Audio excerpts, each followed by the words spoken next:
Hi guys, welcome back to Swordwind. We are the Charlotte branch of the New York Historical Fencing Association, and in this video we're going to be talking about Swordwind and what it is. This is a topic that is relevant to the larger topic of test cutting. The question is, when we swing a sword, how do we know that we've gotten everything right? Now one way you can do that is to get yourself a target, like a pool noodle or a water bottle or a tatami mat or something like that, and take a swing at it and see what happens.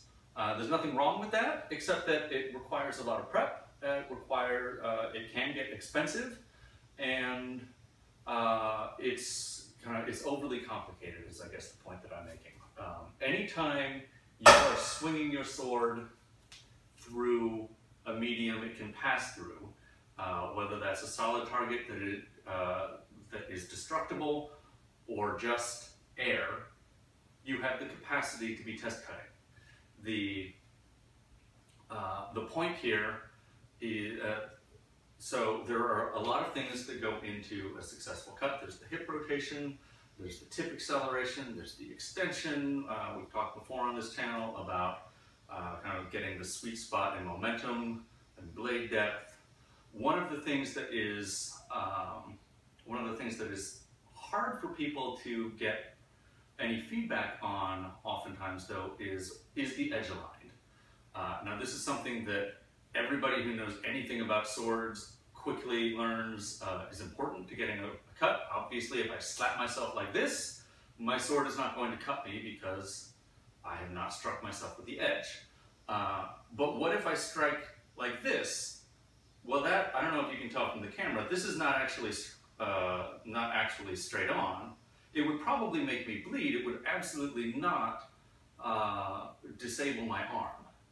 And so when we are practicing throwing kind of the most effective cuts that we can, we want to know, is my edge aligned or is it not? And the Swordwind is one of the ways that is cheap and effective for getting feedback about that. I'm going to come a little bit close to the camera. I'm filming in my garage because there's a lot of auditory feedback here and I want you guys to be able to hear it.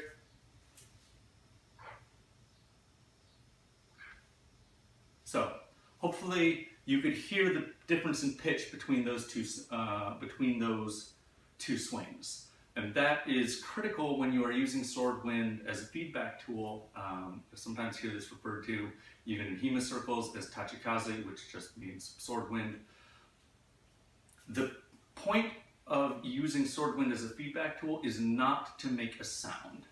If I set this down and pick up this dowel here, I can swing this and make a sound. Well, obviously my edge is not properly aligned in those cuts. One moment. Obviously my edge is not properly aligned in these cuts because this dowel has no edge. Nevertheless, I can make a sound if I swing hard enough. In fact, in a still room like this where there's lots of walls to kind of reflect the sound, you don't even necessarily need to swing that hard. So, making a sound is not the point of using Swordwind as a feedback tool. If you are just swinging hard to see if you can get that swoosh sound, you're not learning anything about your cuts. But listen again to that versus that. I don't know if you guys could hear that. Let me try to do that wrong again. There. What you are looking for is a nice high-pitched kind of whip crack sound as opposed to a lower pitched swoosh. So if I turn this flat on, there's a swoosh. There is a higher pitched sound. Kudos to you if you noticed that that wasn't perfect. That's better. The point here is that as your edge is moving through the air, the vortexes that the air vortexes that this kicks off will change in pitch depending on whether you are striking with perfect edge alignment imperfect edge alignment or kind of like deliberately terrible edge alignment. Now, because this is basically airfoil physics, the shape of your sword does matter a lot. A real sword with a real edge sounds basically like that. However, if I take, this is a Purple Heart Armory Type 3 longsword of their current generation. Right? If I swing this, the pitch is different. Now that was still a good swing. The pitch is different because the shape of the edge is different. This is not the same airfoil as my real sword. But you can tell, like if I swing just flat, right, that is as bad of a swing as I can get. That's what a truly like 0% F minus sounds like. That, with this sword, is about as high a pitch as I'm going to be able to get. Every sword has its own sound. It's something that you need to learn, you do need to learn for yourself. Right? This is a first generation Klobowski. That's what that sounds like when you swing well. That's terrible. And that's kind of in between, maybe like an F+. Just one more time with a different tool. Here's my Albion Lichtenauer. That sounds almost like a real sword. That hopefully you can hear the swoosh on the camera there. And that's about as bad as this gets. Now, the reason I'm doing this in my garage and putting up with the lighting issues is because the person standing behind the sword oftentimes has the hardest time hearing the sword wind. My sword is obviously swinging towards the camera, and so the vortexes that this generates are going to kind of roll towards the camera. That may mean, especially if you have a fairly quiet sword that you're practicing with, like a lot of feathers, the Albion Maestro line, one of these kind of thick nylon swords, you may find it difficult to hear your own sword wind, especially if you're practicing outdoors. That's the reason I've got the garage door closed, is because I want to be sure that you guys can hear this. So you may need to find, when you are practicing, find a wall that can reflect the sound to you, find a nice enclosed room like this, even just find a really quiet time of day. But listening for your sword wind is an important part of cutting practice, however you need to do that. Now, the pitch, that once we've established kind of what the highest, most whip crack-like pitch we can get is, that pitch should be present for all of our cuts, right? If this Angus trim sounds like this,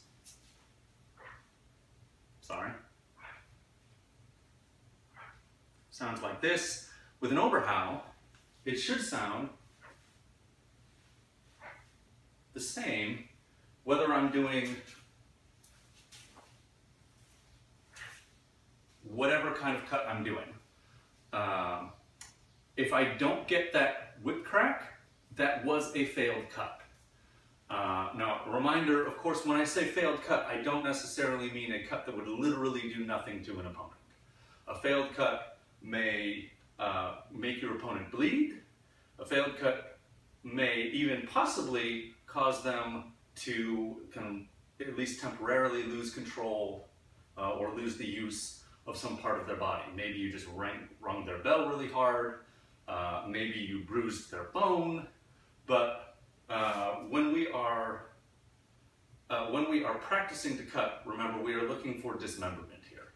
We want to train cuts that will literally make our opponent fall into two pieces, so that when the stress, when we are dealing with things under stress, we fall to a level of at least you are seriously wounded. If the best you can do in a completely stress-free environment is something like that, your ability to do anything for real is highly suspect. Back to the pitch point, this pitch that the sword makes does not change with the cut that you are making. So once we figure that out for our practice tool, which is whatever kind of sword that happens to be, that's what we want to listen to no matter what kind of cut we're making. The other thing you want to listen to is where in the swing the cut is. This is difficult to do wrong on command, but I'll see.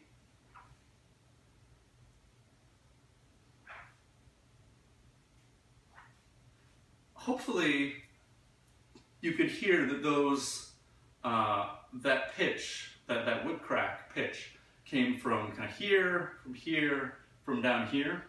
Where you hear that pitch, that is where your sword, that is where your swing is going to be at its maximum cutting efficacy.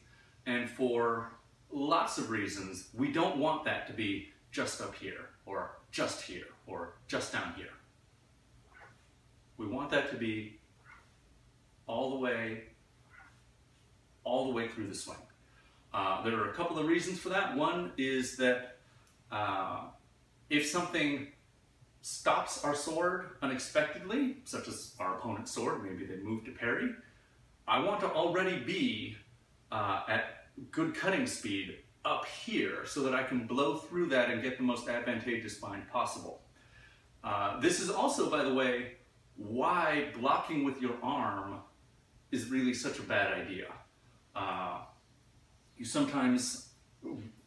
People sometimes ask, kind of, you know, if you were really desperate, maybe you're facing somebody who is much better than you or whatever, could you block a sword cut with your arm in order to save your life? Maybe you have a knife in the other hand and kind of the only thing you can think of is to block, close in, and start stabbing your opponent. Would that work? And the answer to that is basically that depends on how good your opponent is at cutting.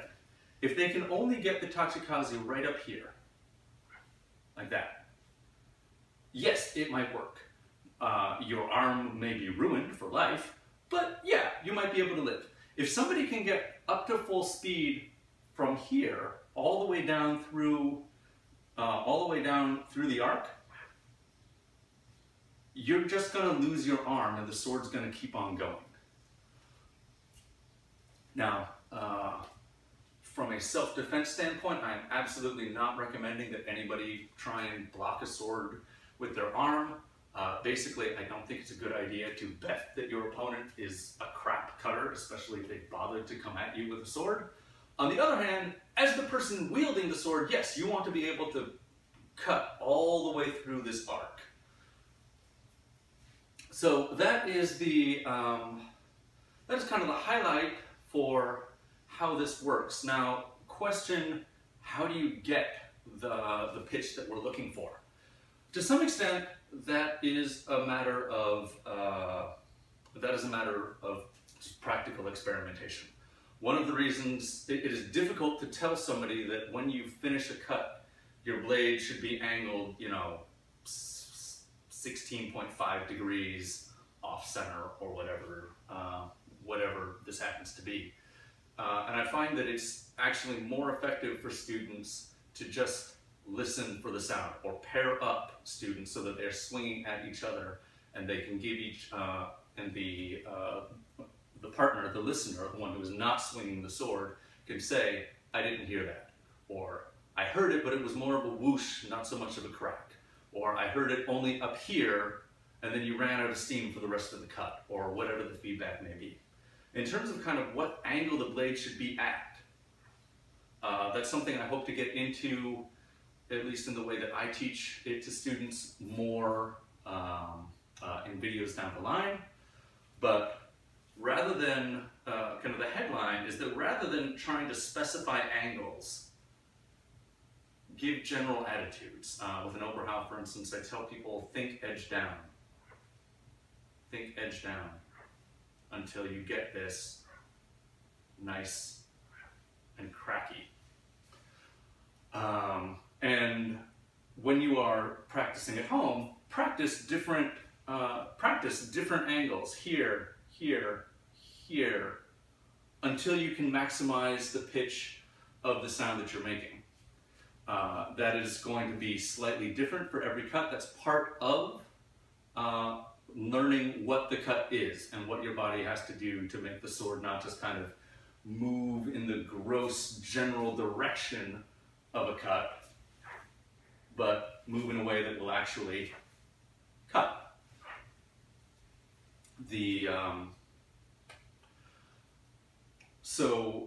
Yeah, like I said, there's a lot of trial and error. There's a lot of kind of just remembering, okay, that sounded right.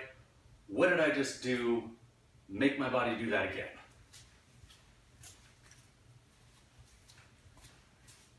I hope that's useful for people. Don't forget, when you are practicing your cuts, to listen for your tachikaze. If you normally practice in a space that doesn't allow that, then make time in your practice regime to practice in a space that lets you get this feedback, because otherwise you're just training your body to do cut-like motions, but not actually operate the sword.